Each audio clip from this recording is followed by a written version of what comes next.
So I'm just at the dyno and got the car unloaded and running. This is really cool. Big thanks to Aaron at DTM Automotive who looked at the cam sync and put the timing light on it and timed it in.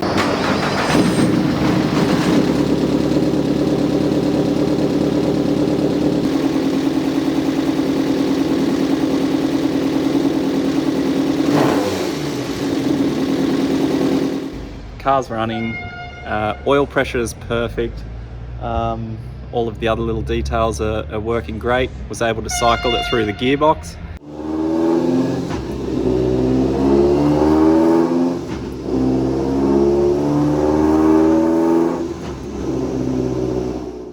Which again is the first time that that's moved in this car along with the diff.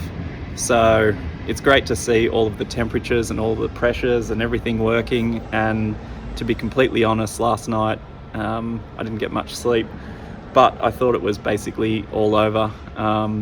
Today was meant to be the test session, so we're going to World Time Attack without doing a test session first, which is never perfect, but I think my ultimate goal now is just to get some track time in this car, put an incredible amount of work into the changes that I've made to the car, and none of these really had to be done, but I'd rather take a car like this than what it was prior to all the changes, which was basically a standard SR20 DE motor with all the bits looking good but not functioning properly. So today's about making it all function properly, and if we can make that happen, then I'll be pretty happy. And if we can't, then I'll also be pretty happy, because I know that I've done everything I can in my power to get it to this point, and we'll just leave the rest up to the mechanical gods.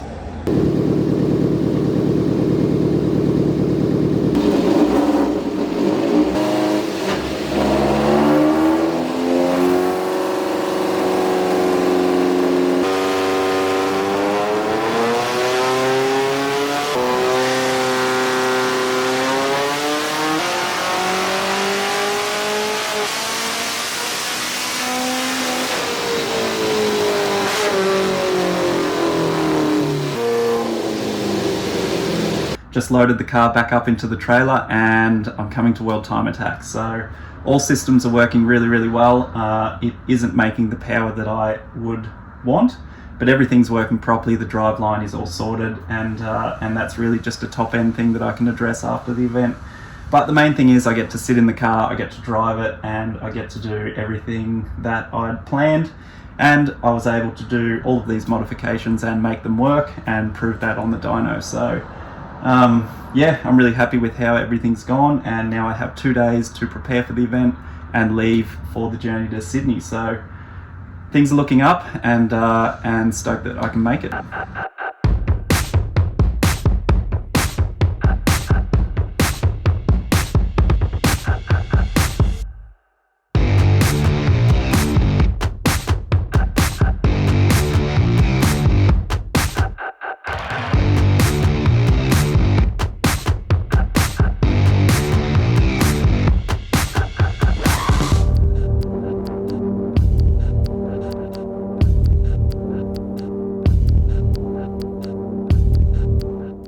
All right, scrap all of that, and then you're going to start again.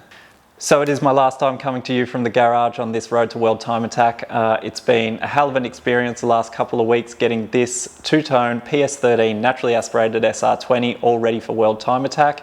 And I can tell you what, I've learnt a whole heap. I am very sleep deprived, but all of the modifications and the bits and pieces that I've done to this car over the last couple of weeks to get it to World Time Attack and to put on, I guess, the best showing that I can is all worth it. I guess without the workshop, without my fabrication abilities, and without knowing how to build this stuff, it would have been near impossible to complete any of this work. And I think that's one of the things that I love about fabrication, and I love doing things myself. It means I can rely on me, and my only limit is the amount of time that I have.